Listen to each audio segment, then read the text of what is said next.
This is Scott the Fix-It Guy. Today we're working on a Viking oven that is not heating well. It's just not lighting very well. So we're going to be replacing both of the igniters. So we opened up the door, pulled out the lower pan. I'm putting a little bit of oil on the threads of the two screws that go for each igniter. So this unit actually has two igniters. And that oil just helps to get those screws out. Sometimes they're a bit corroded or a bit tight. So I have my little 90-degree angle Phillips head screwdriver, and I'm going to just zip out these two screws that are holding in the igniter on the left. The one on the right you can also remove pretty easily, but the area to get your screwdriver in is more narrow. So for that one I'm going to use a small ratchet and a smaller Phillips head screwdriver. It's a little bit harder to get to. But once you put a little oil on here, these screws should come out pretty easily. And again, it's just two screws holding on the igniter. They're just Phillips head. And to get to the igniter, we just opened the door and pulled out that bottom panel. Should come out pretty easy. So it's important to have the power off. You can either unplug it or you can turn off the breaker for the stove and the oven. So we got the screws out, and now we're just going to be removing the door. Normally you can just pull up a couple of catches here near the hinge and you can pull the door straight off. This one, for some reason, the catches weren't letting go, so I had to remove a couple of Phillips head screws on the bottom panel in kind of an unconventional way. Usually, again, you can just remove the door, and then these two Phillips head screws that hold on the lower panel are easily accessible. But this one just wouldn't release, and that's okay. You can always work around these problems. So I just took a small ratchet and a Phillips head screwdriver and came at the two Phillips head screws kind of in between the lower panel and the bottom of the oven door. Actually, you can push up on the oven door a little bit, and I was able to get the two screws out. And then it hinges down, and we have access to the igniters. We've already loosened the igniters and to the wires. And the next part's pretty easy. We're just going to remove one igniter at a time. I'm going to remove the one on the right side, just disconnect the wires and pull it out. And then what I'm going to do is cut the wires off of the old one, and I'm going to use the nice little porcelain wire nuts that come with the kit to splice on these old wires onto the new igniter. That'll just make it really easy to plug the new igniter into position. So I'm going to remove about 1/4 inch of the insulation on the new igniter wires and on the old wires. When you hook these wires back up, there's no polarity problem, so it's not direct current, it's alternating current. So you can do it either way. But you do want to get the correct wires. If you remove both igniters at the same time, it can be confusing because then you have 4 wires from the oven that have to hook up to 4 wires, 2 for each igniter. A little confusing, so it's better to just do one igniter at a time. So I'm just going to hook those 2 wires to that igniter back up. Again, it doesn't matter which wires from the igniter hook up. You can do it either way.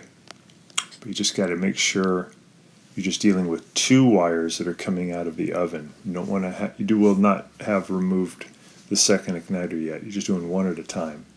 So I got those 2 hooked back up. I have power to the igniter.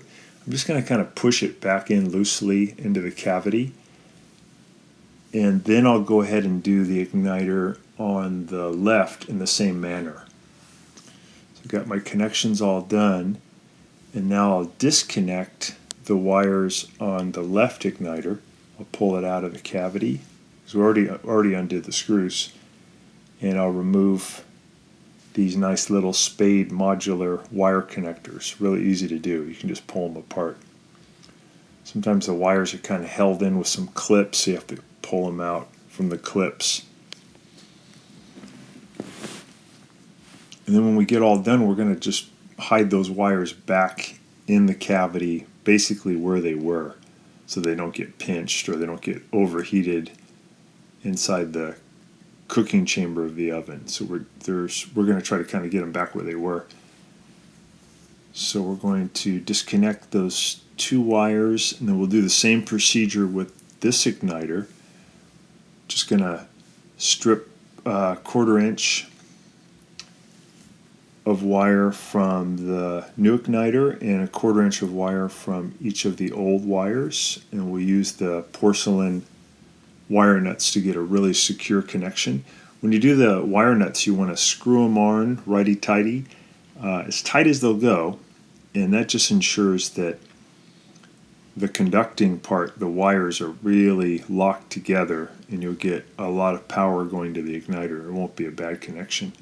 So we got that done. We're going to put that back into the cavity, and we're going to hook the wires back up. And then we just kind of tuck the wires back in where they were so they won't get pinched, they won't get overheated.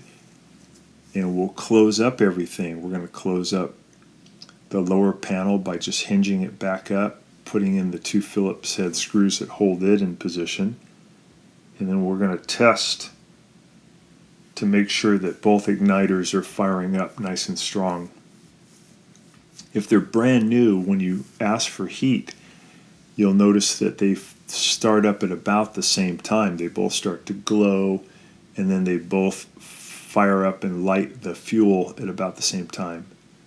So just pushing that back in. I'm going to close up the lower panel, and then we'll put those 2 Phillips head screws in again that hold it up. So again, normally you can remove the door pretty easily, and you can just get to these screws.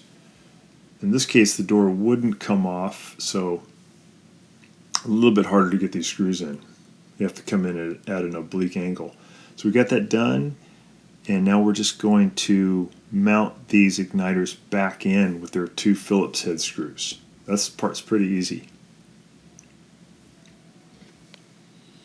These are really good ovens. They're very durable. They're more like commercial level. A lot of restaurants have these.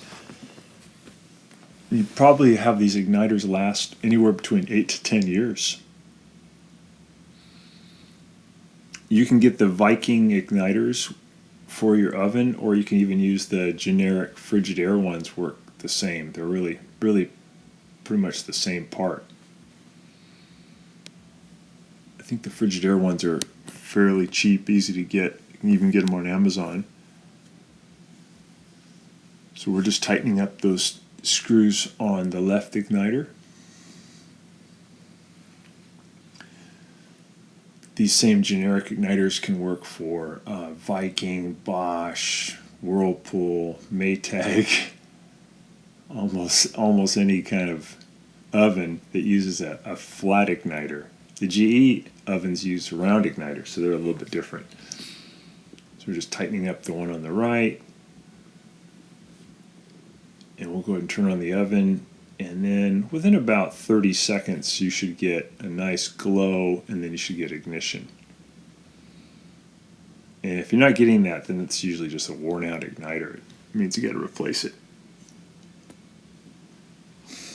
So these are getting nice and hot, and then the safety valve will let the gas flow in, and there's ignition. Yeah, that was nice. They both ignited at the same time.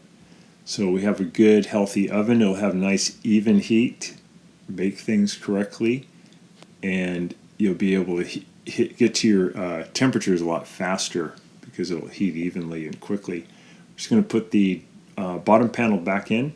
Sometimes these bottom panels are a bit warped and a little harder to get in. If that's the case, you can just essentially stand on them to bend them back into a flat position, and then they'll go in easier. This one's pretty flat, but sometimes they get warped due to the heat.